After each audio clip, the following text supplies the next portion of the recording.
So, photosynthesis. This is the leaf, this is the stem, this is the roots. Water is transported into the roots by osmosis, all right? And then carbon dioxide enters the leaf by diffusion. Water and carbon dioxide react together.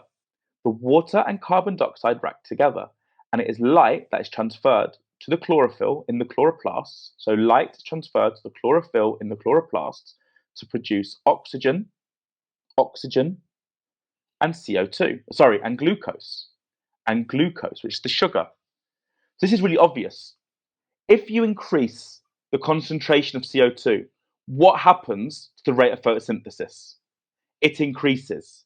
It increases, exactly. If you increase the intensity of light until a certain point, the rate of photosynthesis will increase. All right? Let's look at the equation. Carbon dioxide reacts with water to form glucose and oxygen. All right? Glucose and oxygen. And it is light that hits the chlorophyll in the chloroplasts. It hits the chlorophyll in the chloroplasts.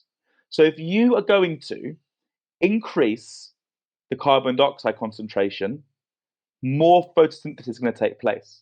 If you increase the intensity of light, more photosynthesis will take place. Temperature as well. Remember, temperature. If you were to put a plant in a fridge, the plant won't grow well. That's why we've got greenhouses. All right, that's why we've got greenhouses. So the limiting factors for photosynthesis can be light intensity, CO2, and temperature. Do not write water. Do not write water for limiting factors.